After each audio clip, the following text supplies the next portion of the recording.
നമസ്കാരം. മാറ്റിനിയുടെ ഫിലിം ബൈയിലേക്ക് സ്വാഗതം.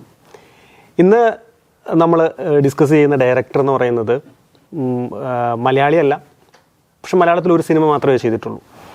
അദ്ദേഹത്തെക്കുറിച്ചാണ്. എന്തുകൊണ്ടാണെന്ന് വെച്ചാൽ മലയാളികളെ മാത്രമല്ല, ഇന്ത്യൻ സിനിമയെ തന്നെ ആകമാനം സ്വാധീനിച്ചിട്ടുള്ള, തൻ്റെതായിട്ടുള്ള ഒരു ബ്രാൻഡ് ഉണ്ടാക്കിയെടുത്തിട്ടുള്ള വളരെ പ്രശസ്തനായിട്ടുള്ള ഒരു ഡയറക്ടർ. ഒരിക്കലും ഒരു അവതാരകൻ അദ്ദേഹത്തോട് ചോദിച്ചു, നിങ്ങളാണല്ലോ ഇന്ത്യൻ സിനിമയിലെ നമ്പർ 1 ഡയറക്ടർ എന്ന്. പക്ഷെ വളരെ എളിമയോടെ അദ്ദേഹം പറഞ്ഞു, മലയാളത്തിൽ ഒരു ഡയറക്ടറുണ്ട്, ജിജോ എന്നാണ് അദ്ദേഹത്തിൻ്റെ പേര്. നമുക്ക് എത്ര പേർക്ക് അറിയാമെന്ന് അറിയത്തില്ല. മടിയർ കുട്ടിച്ചാത്തനും പടയോട്ടവും ഒക്കെ ഡയറക്റ്റ് ചെയ്ത ജിജോ ഭയങ്കര ടെക്നിക്കലി അപ്ഡേറ്റഡ് ആയിട്ടുള്ള ഒരു ഡയറക്ടർ.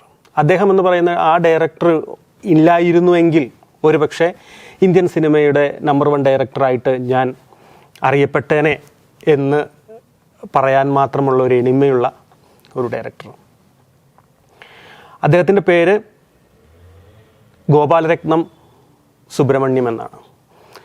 ഒരുപക്ഷെ ആ പേര് കേട്ടാൽ നമുക്ക് എല്ലാവർക്കും അദ്ദേഹത്തെ തിരിച്ചറിയണമെന്നില്ല. ആ ഒരു പേരുമായിട്ട് ബന്ധപ്പെട്ട് തന്നെ ഒരു രസകരമായിട്ടുള്ള ഒരു കഥയുണ്ട്. അദ്ദേഹം പഠിച്ചിട്ടുള്ളത് ജംനലാൽ ബജാജ് ഇൻസ്റ്റിറ്റ്യൂട്ട് ഓഫ് മാനേജ്മെൻറ്റിൽ മുംബൈയിലാണ്.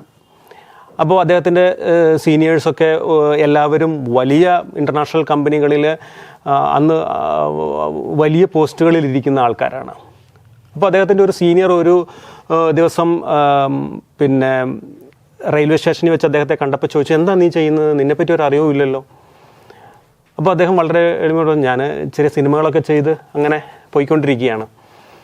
പറഞ്ഞു, നിന്നെപ്പറ്റി അറിഞ്ഞിട്ടില്ല, നിൻ്റെ സിനിമകൾ ഏതൊക്കെയാണ് എന്ന് ചോദിക്കുമ്പോൾ അന്ന് ഇന്ത്യൻ സിനിമയിൽ നിറഞ്ഞാടിക്കൊണ്ടിരിക്കുന്ന ഒരു സിനിമ അദ്ദേഹത്തിൻ്റെയാണ്. പക്ഷേ നിൻ്റെ പേരല്ലല്ലോ ഡയറക്ടറായിട്ട് കണ്ടത് എന്ന് ചോദിച്ചപ്പോൾ എൻ്റെ പേര് മണിരത്നം എന്നാണ് അദ്ദേഹം പറഞ്ഞത്.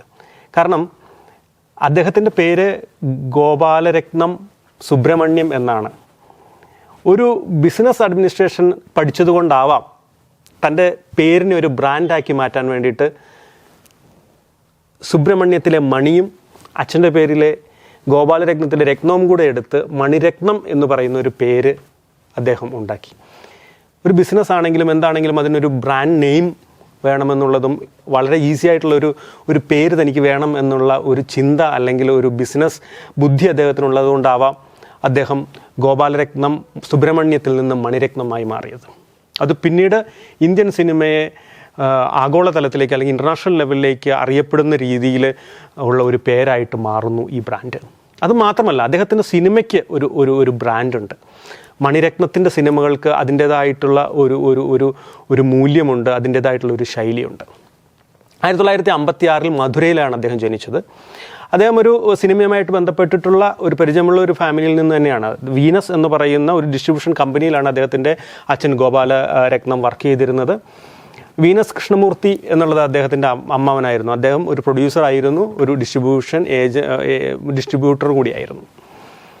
തൻ്റെ സ്കൂൾ വിദ്യാഭ്യാസമൊക്കെ കഴിഞ്ഞിട്ട് ഞാൻ ഈ പറഞ്ഞതുപോലെ ജംനലാൽ ബജാജ് ഇൻസ്റ്റിറ്റ്യൂട്ട് ഓഫ് മാനേജ്മെൻറ്റിൽ നിന്ന് അദ്ദേഹം ബിസിനസ് അഡ്മിനിസ്ട്രേഷനിലെ ബിരുദാനന്തര ബിരുദം നേടിയതിന് ശേഷം പിന്നീട് ഒരു ബിസിനസ് കൺസൾട്ടൻ്റായിട്ട് ജോലി നോക്കുന്നതിൻ്റെ ഇടയിലാണ് തൻ്റെ 2-3 സുഹൃത്തുക്കൾ ഒരു സിനിമ ചെയ്യാനുള്ള ഒരു പ്ലാനുമായിട്ട് വരുന്നത്. അപ്പോൾ അവരുടെ സ്ക്രിപ്റ്റ് ഹെൽപ്പറായിട്ട് ചുമ്മാ അവരുടെ കൂടെ ഒരു ഡിസ്കഷൻ്റെ ഭാഗമായിട്ട് അദ്ദേഹം കൂടുന്നു. അതൊരു കന്നഡ സിനിമയായിരുന്നു, വിഷ്ണുവർദ്ധനെയൊക്കെ വെച്ചിട്ടുള്ള കന്നഡ സിനിമയായിരുന്നു. പക്ഷേ അത് ഡ്രോപ്പായിപ്പോയി.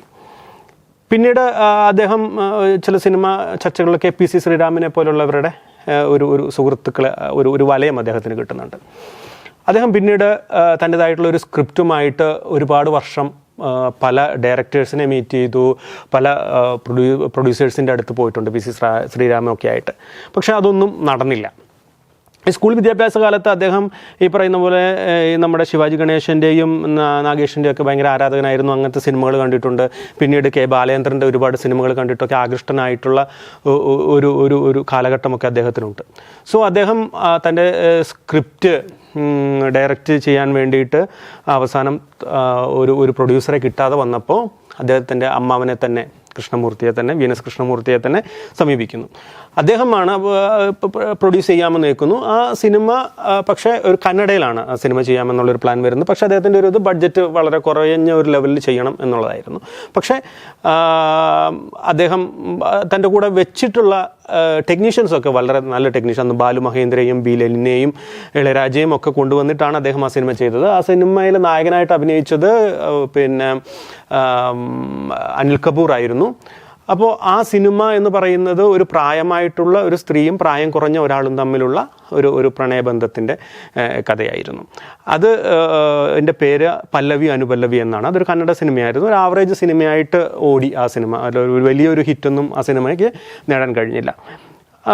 പക്ഷേ ആ വർഷത്തെ ഏറ്റവും നല്ല ഒരു സ്ക്രിപ്റ്റ് റൈറ്റർക്കുള്ള കന്നഡ സിനിമയുടെ ഒരു കന്നഡ സ്റ്റേറ്റ് അവാർഡ് അദ്ദേഹത്തിന് കിട്ടുന്നുണ്ട്. പിന്നീട് അദ്ദേഹത്തിൻ്റെ യാത്ര, പിന്നെ അദ്ദേഹത്തിന് NG ജോൺ എന്ന് പറയുന്ന മലയാളിയിൽ നിന്നും ഒരു ഓഫർ സിനിമ ചെയ്യാൻ വരുന്നു. ടി ദാമോദരൻ്റെ സ്ക്രിപ്റ്റിൽ അദ്ദേഹം ഉണരു എന്ന് പറയുന്ന ഒരു മലയാള സിനിമ ചെയ്യുന്നു. അതാണ് അദ്ദേഹം ആകെ ചെയ്തിട്ടുള്ള ഒരു മലയാള സിനിമ എന്ന് പറയുന്നത്. അത് മോഹൻലാലിനെ വെച്ചിട്ടാണ്. അന്ന് അതൊരു വലിയ ഒരു സക്സസ് ആയില്ല. കാരണം അതൊരു ലേബർ പ്രശ്നങ്ങളും കാര്യങ്ങളും ഒക്കെ ആയിട്ട് നിലനിൽക്കുന്ന മലയാളത്തിൻ്റെ ഒരു സാമൂഹ്യ പശ്ചാത്തലത്തിൽ നിന്നുകൊണ്ടുണ്ടാക്കിയുള്ളൊരു സിനിമയാണ്. പിന്നീട് അദ്ദേഹം അങ്ങനെ മലയാള സിനിമ പിന്നെ ചെയ്തിട്ടില്ല. പിന്നെ വീണ്ടും തമിഴ് സിനിമകളിലേക്ക് പോകുന്നു. അങ്ങനെ മൗനരാഗം എന്ന് പറയുന്ന സിനിമ അദ്ദേഹം ചെയ്യുന്നു. മൗനരാഗം എനിക്ക് തോന്നുന്നു അതൊരു അന്നത്തെ ഒരു വലിയ വൻപൻ ഹിറ്റായിട്ട് മാറി.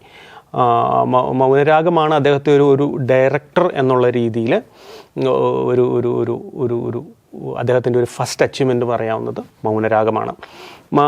പിന്നീട് ഈ പറയുന്ന അദ്ദേഹത്തിൻ്റെ ഒരു വലിയ യാത്ര നമ്മളെല്ലാം കണ്ടിട്ടുണ്ട്. 87 അതിൻ്റെ ഇടയ്ക്ക് പിന്നീട് ചെറിയ സിനിമകൾ ചെയ്യുന്നു. പിന്നീട് 87 അദ്ദേഹത്തിൻ്റെ ഒരു മാസ്റ്റർ പീസ് സാധനം വരുന്നത്. ഇന്നും നമുക്ക് ക്ലാസിക് സിനിമകളെന്ന് പറയുന്നത് എല്ലാ കാലഘട്ടത്തെയും അതിജീവിച്ചുകൊണ്ട് ഫ്രഷായിട്ട് നിൽക്കുന്ന കുറേ സിനിമകളാണ്. അതിലൊന്നാണ് നമുക്ക് പറയാവുന്ന ഗോഡ് ഫാദർ എന്ന് പറയുന്ന സിനിമ. ഇൻ്റർനാഷണൽ സിനിമയെ എൻ്റെ ഒരു സ്വാധീനം ഉൾക്കൊണ്ടുകൊണ്ട് ചെയ്തിട്ടുള്ള നായകൻ എന്ന് പറയുന്ന സിനിമ. നായകൻ എന്ന് പറയുന്ന സിനിമയെ പറ്റി നമുക്ക് പറയുമ്പോൾ ഞാൻ പലപ്പോഴും വാചാലായി പോകുന്നു. കാരണം കമലഹാസൻ എന്ന് പറയുന്ന ഒരു മണിരത്നം സിനിമ എന്ന ഒരു സിഗ്നേച്ചറുള്ള ഒരു സിനിമ. അതിൻ്റെ അകത്ത് ഡയലോഗ് ഡെലിവറി ആണെങ്കിലും ആൾക്കാരുടെ മൂവ്മെൻറ്റും എല്ലാം തൻ്റേതായിട്ടുള്ള ഒരു ശൈലി മണിരത്നം സിനിമകൾക്കുണ്ട്. ഡയലോഗ് ഡെലിവറി പ്രത്യേകിച്ച്, ആക്ഷൻസ്, മൂവ്മെൻറ്റ്സ് ഒക്കെ ഒരു റിയലിസ്റ്റിക് സിനിമയുടെ ഒരു കൾച്ചറുണ്ട്. അപ്പം നായകൻ എന്ന് പറയുന്ന സിനിമയിൽ കമലഹാസൻ ചെയ്തിട്ടുള്ള വരദരാജ മുതലിയാർ എന്ന് പറയുന്ന ക്യാരക്ടറിൻ്റെ ചെറുപ്പം തൊട്ട് അദ്ദേഹത്തിൻ്റെ പ്രായം വരെയുള്ള ഒരു യാത്രയാണ്. അത് ഒരു ഒറിജിനൽ മുംബൈ ധാരാവിയുമായിട്ട് ബേസ് ചെയ്തിട്ടുള്ള ഒരു തമിഴ് ഒരു ഗ്യാങ് ലീഡറിൻ്റെ കഥ എന്ന് വേണമെങ്കിൽ പറയാം. അപ്പോൾ അത് അയാളുടെ ഒരു ചെറുപ്പത്തിൽ പ്രണയം, അയാൾ എങ്ങനെയാണ് ഒരു ഗ്യാങ്സ്റ്ററായിട്ട് മാറുന്നതെന്നുള്ള ഒരു വ്യക്തമായിട്ടുള്ള ഒരു യാത്ര. അതിന് ഒട്ടും അതിശയോക്തിയില്ലാത്ത കമലഹാസൻ്റെ അതിശക്തമായിട്ടുള്ള ഒരു പെർഫോമൻസോട് കൂടിയിട്ട് നായകൻ എന്ന് പറയുന്ന സിനിമ ഉണ്ടാകുന്നു. എനിക്ക് തോന്നുന്നു നായകൻ പോലെ അനുകരിച്ച് മലയാളത്തിൽ പിന്നീട് ഒരുപാട് സിനിമകൾ ഉണ്ടായിട്ടുണ്ട്. പക്ഷേ നായകൻ്റെ ഒരു ലെവലിലേക്ക് ആ സിനിമകൾ ഉണ്ടായിട്ടില്ല എന്ന് എനിക്ക് തോന്നുന്നു. കമലഹാസൻ നാഷണൽ അവാർഡ് കിട്ടിയിട്ടുള്ള സിനിമയാണ്. പിന്നീട് അദ്ദേഹത്തിൻ്റെ യാത്രയിൽ പിന്നീട് വളരെ മികച്ച ഒരു പടം വരുന്നു, തളപതി. നമുക്കറിയാം രജനീകാന്തിനെ എന്നും മറക്കാനാവാത്ത ഒരു സിനിമയാണ് തളപതി. ഈ പറയുന്ന മഹാഭാരതത്തെ ബേസ് ചെയ്തുകൊണ്ട് കർണനും ദുര്യോധനും തമ്മിലുള്ള ഒരു ബന്ധത്തെ ബേസ് ചെയ്തുകൊണ്ട് ചെയ്തിട്ടുള്ള ഒരു സിനിമ. മമ്മൂട്ടിയാണ് അതിൽ ദുര്യോധനൻ എന്ന് പറയുന്ന ക്യാരക്ടറിനെ ചെയ്തിട്ടുള്ളത്. അപ്പോൾ അത് ഒരു വൺ ഹിറ്റായിട്ട് മാറുകയാണ്. തമിഴിൽ മാത്രമല്ല ഇന്ത്യൻ സിനിമയിൽ തന്നെ ഒരു തരംഗമുണ്ടാക്കിക്കൊണ്ട് തളപതി മാറുന്നു. ഈ സിനിമകളുടെയൊക്കെ നായകനാണെങ്കിലും ഒക്കെ അതിൻ്റെയൊക്കെ മ്യൂസിക് ഡയറക്ടർ ആയി വന്നിരുന്നത് ഇളയരാജയാണ്. അപ്പോൾ അതിൻ്റേതായിട്ടുള്ള ഒരു ഇതുണ്ടായിരുന്നു. PC ശ്രീറാം ചെയ്തിട്ടുണ്ട്. നായകൻ PC ശ്രീറാമാണ് ക്യാമറ ചെയ്യുന്നത്. പിന്നീട് ഈ പറഞ്ഞ തളപതി ക്യാമറ ചെയ്യുന്നത് സന്തോഷ് ശിവനാണ്. പിന്നീട് 90കളിലായപ്പോഴത്തേക്കും AR റഹ്മാൻ, 91-90കളിലേക്ക് AR റഹ്മാൻ അദ്ദേഹത്തിനൊപ്പം വരുന്നു. പിന്നീട് അദ്ദേഹത്തിൻ്റെ സിനിമകളിലെല്ലാം മ്യൂസിക് ചെയ്തിട്ടുള്ളത് AR റഹ്മാനാണ്. എനിക്കൊന്ന് റോജ എന്ന് പറയുന്ന സിനിമ നമുക്ക് ഒരിക്കലും മറക്കാൻ പറ്റാത്ത ക്ലാസിക് സിനിമയായിട്ട് ഇന്നും നമ്മളുടെ ഹൃദയത്തിൽ നിലനിൽക്കുന്ന ഒരു പറ്റം വലിയ ഒരു പ്രതിഭാശാലികളുടെ ഒരു കൂട്ടായ്മ കൂടിയായിരുന്നു ആ സിനിമ റോജ. സന്തോഷ് ശിവൻ എന്ന് പറയുന്ന ക്യാമറാമാൻ്റെ ഗംഭീരമായിട്ടുള്ള ഫ്രെയിമുകൾ, മഞ്ഞ്, അത് ഒരു കാശ്മീരിൽ നടക്കുന്ന ഒരു ഓഫീസറെ ടെററിസ്റ്റുകൾ തട്ടിക്കൊണ്ടുപോകുന്ന അതിനെ തൻ്റെ ഭർത്താവിനെ രക്ഷപ്പെടുത്താൻ വേണ്ടി ഭാര്യ നടത്തുന്ന ചെറുത്തുനിൽപ്പുകളും അന്വേഷണങ്ങളുമാണ് ആ സിനിമ. പക്ഷേ അതിൻ്റെ മ്യൂസിക് എന്ന് പറയുന്നത് AR റഹ്മാൻ വന്നതോട് കൂടിയിട്ടത് വേറെ ലെവലിലേക്കാകുന്നു. മണിരത്നത്തിൻ്റേതായിട്ടുള്ള ശൈലിയിലുള്ള ഒരു സിനിമ അവിടെ ഉണ്ടാകുന്നു. അത് എന്താ പറയുക, അതിൻ്റെ ഒരു മണിരത്ന സിനിമകളിൽ ഞാൻ എപ്പോഴും കണ്ടിട്ടുണ്ട്, അദ്ദേഹത്തിൻ്റെ സിനിമകളിലെ ആക്ടേഴ്സിൻ്റെ പെർഫോമൻസിൽ എപ്പോഴും ഒരു ഡയലോഗ് ഡെലിവറിയിൽ ഒരു ബ്രെത്ത്, എപ്പോഴും ഒരു ശ്വാസത്തിൻ്റെ ഒരു അതിപ്രസരമൊക്കെ അത് അദ്ദേഹത്തിൻ്റെ സിനിമകളിൽ മാത്രമേ അത് ആക്ടേഴ്സ് ചെയ്യാറുള്ളൂ. അപ്പോൾ അത് അദ്ദേഹത്തിൻ്റെ തന്നെ ഒരു മാസ്റ്റർ പീസായിട്ട് അദ്ദേഹം കൊണ്ടു നടക്കുന്നു. അതിൻ്റെ ഡയലോഗ് ഡെലിവറികൾ എല്ലാം അങ്ങനെ തന്നെ പോകുന്നുണ്ട്. പിന്നീട് റോജ ഒരു വൺ ഹിറ്റായിട്ട് മാറുന്നു. അതിൻ്റെ പാട്ടുകളൊക്കെ ഇന്നും നമ്മൾ കേട്ടാൽ ഇന്നത്തെ ഒരു ടെക്നിക്കൽ സാധനങ്ങളും അല്ലെങ്കിൽ എന്താ പറയുക, ഇന്നും ആ സിനിമ ഒരു ക്ലാസിക്കായിട്ട് നിലനിൽക്കുന്നത് അത് എല്ലാ കാലഘട്ടത്തിനെയും അതിജീവിച്ചുകൊണ്ട് അതിൻ്റെ പാട്ടുകളും സിനിമയും നിലനിൽക്കുന്നു എന്നുള്ളത് ആ സിനിമയുടെ ഒരു ഭംഗിയാണ്, അല്ലെങ്കിൽ അതിൻ്റെ ഒരു ഡയറക്ഷൻ ഏരിയയിലുള്ള ഒരു മികവ് തന്നെയാണ്. പിന്നീട് അങ്ങോട്ട് അദ്ദേഹം ബോംബെ പോലുള്ള സിനിമകൾ വളരെ നല്ല സിനിമ ചെയ്യുന്നു. ബോംബെ ചെയ്യുന്നത് വൻ ഹിറ്റാകുന്നു. ഒരു അരവിന്ദ് സ്വാമി എന്ന് പറയുന്ന റോജയിലൂടെ അരവിന്ദ് സ്വാമിയുടെ ഒരു വരവ്, പിന്നീട് ബോംബെയിലൂടെ മനീഷ കൊയ്രാളയും അരവിന്ദ് സ്വാമിയും കൂടെയുള്ള ഒരു ജോഡി ഒക്കെ പിന്നീട് വൻ ഹിറ്റുകളായിട്ട് മാറുന്നു. ഇതൊക്കെ നിൽക്കുമ്പോഴും എനിക്ക് പേഴ്സണലി ഇഷ്ടപ്പെട്ടുള്ള 1-2 സിനിമകളെപ്പറ്റി ഒന്നും കൂടെ ആധികാരികമായിട്ട് സംസാരിക്കുകയാണെങ്കിൽ എന്നെ ഭയങ്കരമായിട്ട് ഹൃദയത്തിൽ സ്പർശിച്ചിട്ടുള്ള ഒരു സിനിമയാണ് 2002 ഇറങ്ങിയിട്ടുള്ള കണ്ണത്തിൽ മുത്തമിട്ട. പാർത്ഥിവൻ്റെ മകൾ ലീഡ് റോൾ ചെയ്തിട്ടുള്ള, ആ കുട്ടിക്ക് നാഷണൽ അവാർഡ് കിട്ടിയിട്ടുള്ള ഒരു സിനിമയാണ്. സിംഹള പിന്നെ അല്ലെങ്കിൽ ശ്രീലങ്കയിൽ താമസിക്കുന്ന തമിഴർ, നമ്മൾ LTT ഭീകരരെന്നൊക്കെ ഒരു കാലത്ത് വിളിച്ചിരുന്ന ആ ഒരു കാലഘട്ടത്തിൻ്റെ ഒരു സിനിമ പറയുന്നത്. അത് എത്ര ഭംഗിയായിട്ടാണ് ആ സിനിമ പറഞ്ഞിട്ടുള്ളത്. അതിനകത്ത് അഭിനയിച്ചിട്ടുള്ള ആക്ടേഴ്സ്, മാധവനായിക്കോട്ടെ, സിമ്രാൻ ആയിക്കോട്ടെ, പിന്നെ പ്രകാശ് രാജ്, പശുപതി, ഇവരുടെയൊക്കെ പെർഫോമൻസ് എന്ന് പറയുന്നത് നമ്മളിങ്ങനെ നിൽക്കും. ഇപ്പോൾ ഒരു കുട്ടി, ഒരു LTT ടെററിസ്റ്റിൻ്റെ ഒരു മോളെ തമിഴ്നാട്ടിൽ കപ്പലിലൂടെ, അവിടെ നിൽക്കാൻ പറ്റത്തില്ലാത്തതുകൊണ്ട് ബോട്ടിൽ അതിഥി ഇതായിട്ട് ഇങ്ങോട്ട് എത്തുകയും ഇവിടെ നിന്ന് ആ കുട്ടിയെ പ്രസവിച്ചിട്ട് അമ്മ തിരിച്ചു പോവുകയാണ്. എന്തിനു വേണ്ടിയിട്ട്? തൻ്റെ അവിടെയുള്ള സിംഹള രാജ്യത്തുള്ള അല്ലെങ്കിൽ ശ്രീലങ്കയിലുള്ള തമിഴന്മാർക്ക് വേണ്ടിയിട്ട് പോരാടാൻ വേണ്ടിയിട്ട്, അവരുടെ സ്വാതന്ത്ര്യത്തിന് വേണ്ടിയിട്ട്, എന്ന് ഈ യുദ്ധം അവസാനിക്കും, എന്ന് തമിഴന്മാർക്ക് സ്വാതന്ത്ര്യം കിട്ടും, അവർക്ക് സ്വതന്ത്രമായിട്ട് ശ്രീലങ്കയിൽ സഞ്ചരിക്കാൻ പറ്റും എന്ന് പറയുന്ന ഒരവസ്ഥയിലേക്ക് മാറാൻ വേണ്ടിയിട്ട് ഉള്ള ഒരു യാത്ര. ആ യാത്രയിൽ തൻ്റെ മകളെ ഉപേക്ഷിച്ച് പോവുകയാണ്.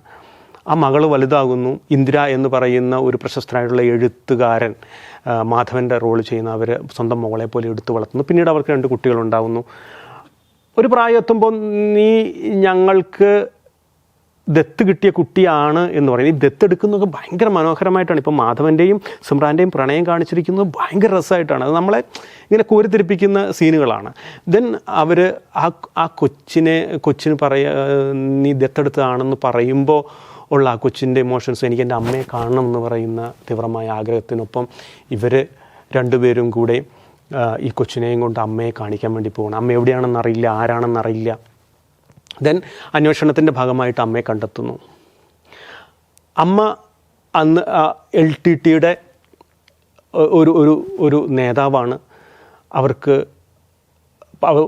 കഷ്ടപ്പെട്ടിട്ടാണ് അവരെ കാണുന്നത്. അവർ തിരിച്ചു പോരേണ്ടി വരുന്നു.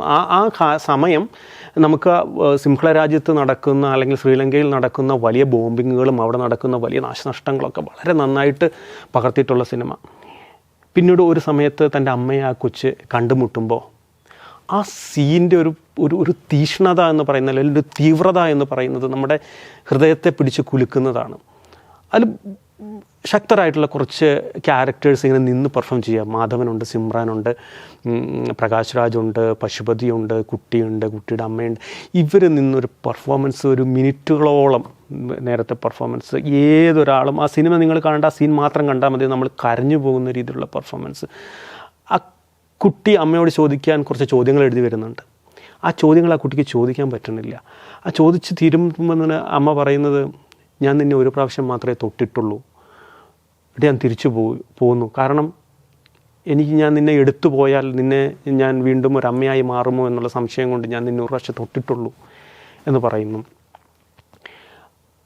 അമ്മ ഞങ്ങളുടെ കൂടെ വരാൻ പറയുമ്പോൾ അമ്മ പറയും, എന്നെങ്കിലും ഒരു നാൾ ഇവിടെ സ്വാതന്ത്ര്യം വരും, സമാധാനം വരും, അന്ന് ഞാൻ നിൻ്റെ കൂടെ തിരിച്ചു വരാം എന്ന് പറയുന്ന അമ്മ മകളെ വിട്ട് ഒരു നോക്ക് കണ്ട് അവസാനം മോള് ചോദിക്കുന്നുണ്ട്, അമ്മ എന്നെ ഒന്ന് എടുക്കുമോ എന്ന് ചോദിക്കുന്നുണ്ട്. അപ്പോൾ എടുത്ത് ആ അമ്മയും മോളും തമ്മിലുള്ള ഒരു തീവ്രമായിട്ടുള്ള ഒരു സ്നേഹവും ബന്ധവും ഒക്കെ നിൽക്കുന്ന ഒരു ക്ലൈമാക്സ് എന്നെ ആ സിനിമ വല്ലാതെ സ്വാധീനിച്ചിട്ടുണ്ട്. ഒരു പക്ഷേ തമിഴന്മാർ ശ്രീലങ്കയിൽ അനുഭവിച്ച ദുരിതങ്ങളും അതുകൊണ്ട് എന്തൊക്കെ ഇതൊരു ഇൻസിഡൻ്റ് ആണെങ്കിൽ എന്തോരം പ്രശ്നങ്ങൾ അവർ അനുഭവിച്ചിട്ടുണ്ടാവും. സ്വന്തം രാജ്യത്ത് തന്നെ മറ്റൊരു ആൾക്കാരായിട്ട് മാറി നിൽക്കേണ്ടി വരുന്ന അവസ്ഥയൊക്കെ അനുഭവിക്കുന്ന ഒരു വലിയ ജനവിഭാഗത്തിൻ്റെ കഥ പറഞ്ഞ ഒരു സിനിമ. രവി കെ ചന്ദ്രനാണ് അതിൻ്റെ ക്യാമറ ചെയ്തിട്ടുള്ളത്. എ ആർ റഹ്മാൻ്റെ വളരെ ബ്യൂട്ടിഫുൾ ആയിട്ടുള്ള മ്യൂസിക്, ഒരു ദൈവം തന്ന പൂവേ എന്നൊക്കെ പറയുന്ന പാട്ട് നമ്മളെ വല്ലാതെ സ്വാധീനിപ്പിക്കും. ഭയങ്കര വിഷ്വലൈസേഷനും ഒക്കെ ഉള്ള ഒരു സിനിമയാണ് അതൊരു സിനിമ. പിന്നീട് എനിക്ക് പറയണം തോന്നിയ സിനിമ രാവണൻ എന്ന് പറയുന്ന സിനിമയാണ്. വിക്രം എന്ന് പറയുന്ന നമ്മളീ പറയുന്ന രാമായണത്തെ ബേസ് ചെയ്തുകൊണ്ട് അദ്ദേഹം ചെയ്തിട്ടുള്ള സിനിമ, ഗംഭീര സിനിമ. വീണ്ടും സന്തോഷ് ശിവൻ്റെ ഗംഭീര വിഷ്വൽസ്. ഐശ്വര്യ റായി ഏറ്റവും ബ്യൂട്ടിഫുള്ളായി ഒരു പക്ഷേ കണ്ടിട്ടുള്ളത് എനിക്ക് തോന്നുന്നു ആ സിനിമയിലാണ്. ഭയങ്കര രസമായിട്ടുള്ള ഒരു സീതയുടെ ഇതായിട്ട്, അതായത് തമിഴിലും ഹിന്ദിയിലും ഒരേ സമയത്ത് ആ സിനിമ സംഭവിച്ചിട്ടുണ്ട്.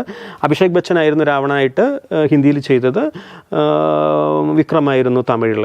പക്ഷേ അമിതാഭ് ബച്ചൻ പോലും വിക്രമിൻ്റെ പെർഫോമൻസിനെ പുകഴ്ത്തിയിട്ടുള്ള ഒരു സിനിമ രാവണായിട്ട്. സീതയെ അപഹരിച്ചു കൊണ്ടുവരുന്ന രാവണൻ, സീതയെ അല്ലെങ്കിൽ ഐശ്വര്യ റായിയെ കട്ടുകൊണ്ടുവരുന്ന രാവണൻ, അവർ തമ്മിൽ ഉണ്ടാകുന്ന ഒരു ഇമോഷണൽ ഒരു അറ്റാച്ച്മെൻറ്റ്, അത് പ്രണയമാണോ അല്ലെങ്കിൽ ഇഷ്ടമാണോ മറ്റേതെങ്കിലും രീതിയിലുള്ളൊരു ഇഷ്ടമാണോ എന്നറിയില്ല. ആ തട്ടിക്കൊണ്ടുവരുന്ന ഒരു രാവണൻ എന്ന് പറയുന്ന ആണെങ്കിൽ കൂടി അയാളുടെ ഹൃദയത്തിൽ ഒരു നന്മയുണ്ട്. ആ ഒരു കാട്, ആ കാട്ടിൽ ജീവിക്കുന്ന കുറേ ഇങ്ങനെ ടെററിസ്റ്റുകൾ പോലെയുള്ള ആൾക്കാർ ഒക്കെ ബേസ് ചെയ്തിട്ട് ചെയ്തിട്ടുള്ള സിനിമ ഭയങ്കര ബ്യൂട്ടിഫുള്ളായിട്ട് എടുത്തിട്ടുണ്ട്. വിക്രമിൻ്റെ ഒരു ഗംഭീര പെർഫോമൻസ് ആ സിനിമയിലുണ്ട്. ആ സിനിമയിൽ വിക്രം രാവണനായിട്ട് ചെയ്യുമ്പോൾ പൃഥ്വിരാജാണ് രാമൻ്റെ വേഷം ചെയ്യുന്നത്. അതുപോലെ തന്നെ ഹിന്ദി സിനിമയിൽ വന്നപ്പോൾ ആ രാമൻ്റെ അല്ലെങ്കിൽ പോലീസുകാരൻ്റെ വേഷം ചെയ്യുന്നത് വിക്രമാണ്. അപ്പോൾ അങ്ങനെയായിരുന്നു ആ സിനിമയുടെ ഒരു കോമ്പിനേഷൻ വന്നത്. അതിൻ്റെ അകത്ത് ആ വെള്ളച്ചാട്ടങ്ങളും കാട്ടിൻ്റെ ഭംഗിയും ഇവർ തമ്മിലുള്ള ഇമോഷനും റിലേഷനും ഒക്കെ ഭയങ്കര രസമായിട്ട് ചെയ്തിട്ടുണ്ട് എന്നുള്ളതാണ് ആ സിനിമയുടെ പ്രത്യേകത. സന്തോഷ് ശിവൻ്റെ ഭയങ്കര ഗംഭീരമായിട്ടുള്ള ഫ്രെയിമുകൾ. നമ്മുടെ ആതിരപ്പള്ളിയിലാണ് അത് ഷൂട്ട് ചെയ്തിട്ടുള്ളത്. ആ കാടിൻ്റെ ഭംഗിയും ആ വെള്ളച്ചാട്ടവും ഒക്കെ ഭയങ്കര ഗംഭീരമായിട്ട് ചെയ്തിട്ടുണ്ട്. ഒരു തണുപ്പ്, ഒരു വെറ്റ, ഒരു വെള്ളത്തുള്ളികളുടെ ഒരു ഭംഗിയൊക്കെ ആ സിനിമ നമുക്ക് പ്രദാനം ചെയ്യുന്നുണ്ട്. ഒരുപാട് പെർഫോമൻസുകൾ കൊണ്ടും റിച്ചായിരുന്നു ആ സിനിമ. ഇതൊക്കെ കഴിഞ്ഞിട്ട് ഓക്കെ കൺമണി എന്ന് പറയുന്ന സിനിമ പിന്നീട് അദ്ദേഹം ചെയ്യുന്നുണ്ട്. ഓക്കെ കൺമണി. ഓക്കെ കൺമണി ഒരു ന്യൂ ജനറേഷൻ സിനിമ, ദുൽഖർ സൽമാനെയും നിത്യാമേനനും വെച്ച് ചെയ്തിട്ടുള്ള ഒരു ന്യൂ ജനറേഷൻ സിനിമ. പക്ഷേ അതിൻ്റെ ഒരു ഏജ് ആയിട്ടുള്ളൊരു ഡയറക്ടർ, ക്യാമറമാൻ എന്ന് പറയുന്നത് പി.സി. ശ്രീരാം. അപ്പോൾ ഒരു പ്രായം ചെന്നാലും ഞങ്ങളുടെ ഒക്കെ ഹൃദയം യൗവനമാണ് അല്ലെങ്കിൽ കൗമാരമാണ് എന്ന് വീണ്ടും തെളിയിക്കുന്ന സിനിമ. അലൈപ്പ ഇത് 2000 ചെയ്തിട്ടുണ്ട് മാധവനെ വെച്ചിട്ട്. വീണ്ടും ഓക്കെ കൺമണിയിലേക്ക് വരുമ്പോൾ ഗംഭീരമായിട്ടുള്ള ഒരു പെർഫോമൻസും അവരെ കൊണ്ടൊക്കെ ചെയ്യിച്ചുകൊണ്ട് ഒരു യൂത്തിൻ്റെ ഒരു ജനറേഷനെ കറക്റ്റായിട്ട് മനസ്സിലാക്കിക്കൊണ്ട് ചെയ്തിട്ടുള്ള സിനിമ, ഗംഭീര സിനിമ. എനിക്ക് ഭയങ്കര 2 പ്രാവശ്യം ഞാൻ തിയേറ്ററിൽ പോയിട്ട് ആ സിനിമ കണ്ടു. അത് നമ്മുടെ ഹൃദയത്തിൽ എവിടെയൊക്കെയോ മണിരത്നം സിനിമകൾ എപ്പോഴും സ്പർശിച്ചിട്ടുണ്ട്. അതുപോലെ തന്നെ ആ സിനിമയും നമ്മളെ സ്പർശിച്ചിട്ടുണ്ട്.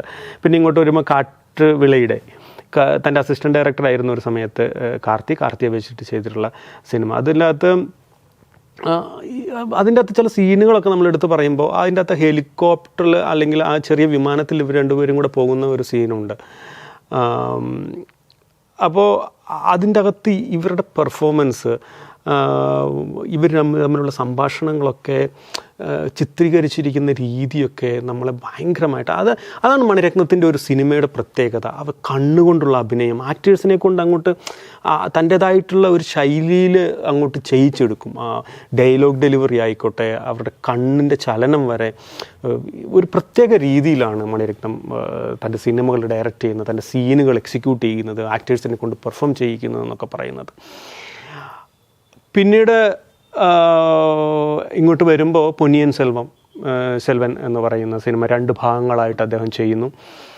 കൽക്കിയുടെ പ്രശസ്തമായിട്ടുള്ള രാജപരമ്പരയെക്കുറിച്ചിട്ടുള്ള തമിഴിൻ്റെ കൾച്ചറിനെ കുറിച്ചിട്ടുള്ള സിനിമ, അതി പറയുന്ന ഐശ്വര്യറായി, പിന്നെ വിക്രം, വലിയൊരു താരനിര, ജയം രവിയൊക്കെ, പൊന്നിയിൻ സെൽവൻ, കാവേരിയുടെ മകൻ എന്ന് പറയുന്ന ആ ഒരു കൾച്ചർ, ഒരു രാജപരമ്പരയുടെ ഒരു സിനിമ അന്ന് വളരെ സക്സസ് ആയിട്ട് ഓടി. മദ്രാസ് ടാക്കീസ് എന്ന് പറയുന്ന അദ്ദേഹം തന്നെ അതിൻ്റെ പ്രൊഡക്ഷനിൽ ഉണ്ടായിട്ടുള്ള സിനിമയാണ്. അദ്ദേഹം ഒരു പ്രൊഡ്യൂസർ കൂടിയാണ്. ഒബ്വിയസ്ലി അദ്ദേഹം ഒരു ബിസിനസ്മാനാണ്, പ്രൊഡ്യൂസ് ചെയ്യാം.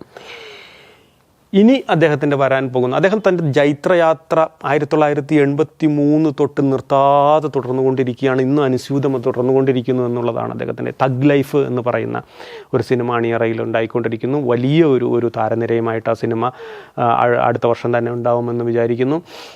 കമൽഹാസൻ്റെ കൂടെ വീണ്ടും 1987 നായകൻ എന്ന് പറയുന്ന ഒരു പ്രശസ്തമായ സിനിമയ്ക്ക് ശേഷം തൻ്റെ ഭാര്യയുടെ കൊച്ചച്ഛനായിട്ടുള്ള അല്ലെങ്കിൽ തൻ്റെ കമൽഹാസൻ എന്ന് പറയുന്ന ശക്തനായ ആക്ടറുടെ കൂടെ ചേർന്നുകൊണ്ട് അദ്ദേഹം വീണ്ടും ഒന്നിക്കുകയാണ്. അപ്പോൾ വീണ്ടും അത്ഭുതങ്ങൾ നമുക്ക് പ്രതീക്ഷിക്കാം. നായകൻ പോലെ അതിനേക്കാൾ മികച്ച ഒരു സിനിമ തഗ് ലൈഫ് നമുക്ക് പ്രദാനം ചെയ്യട്ടെ. നമുക്ക് വലിയ ആസ്വാദനം ഇത്രയും വർഷമായി തന്നുകൊണ്ടിരിക്കുന്ന അനുസ്യൂതം തുടരുന്ന അദ്ദേഹത്തിന് ഇനിയും ഒരുപാട് സിനിമകൾ ചെയ്യാൻ, നമ്മളെ രസിപ്പിക്കാൻ അദ്ദേഹത്തിന് കഴിയട്ടെ എന്ന് പ്രാർത്ഥിച്ചുകൊണ്ട് 6 നാഷണൽ അവാർഡുകൾ, അതിനപ്പുറത്തേക്ക് ഒരുപാട് ഇൻ്റർനാഷണൽ അവാർഡുകൾ നേടിയിട്ടുള്ള, അതൊന്നും നമ്മൾ കണക്കുകൾ പറയേണ്ട, എല്ലാവർക്കും അറിയാവുന്ന കാര്യങ്ങളാണ്. നാഷണൽ ലെവലിലും സ്റ്റേറ്റ് ലെവലിലുമൊക്കെ അദ്ദേഹം നേടിയിട്ടുള്ള അവാർഡുകൾക്ക് കണക്കില്ല. എന്തായാലും ഒരു മലയാളത്തിൻ്റെ പ്രേക്ഷകരുടെ പ്രിയങ്കരൻ കൂടിയായിട്ടുള്ള ഇന്ത്യൻ സിനിമയുടെ നമ്പർ 1 ഡയറക്ടർ എന്ന് നമുക്ക് വിശേഷിപ്പിക്കാവുന്ന മണിരത്നത്തിന് ഈ എപ്പിസോഡ് സ്നേഹപൂർവ്വം, സന്തോഷപൂർവ്വം ഒരു നമ്മളെയൊക്കെ അത്ഭുതപ്പെടുത്തിയിട്ടുള്ള ഒരു ഡയറക്ടർ എന്നുള്ള രീതിയിൽ അദ്ദേഹത്തിന് ഈ എപ്പിസോഡ് സമർപ്പിച്ചുകൊണ്ട് ഞാൻ ഇന്നത്തെ എപ്പിസോഡ് നിർത്തുന്നു. Signing off.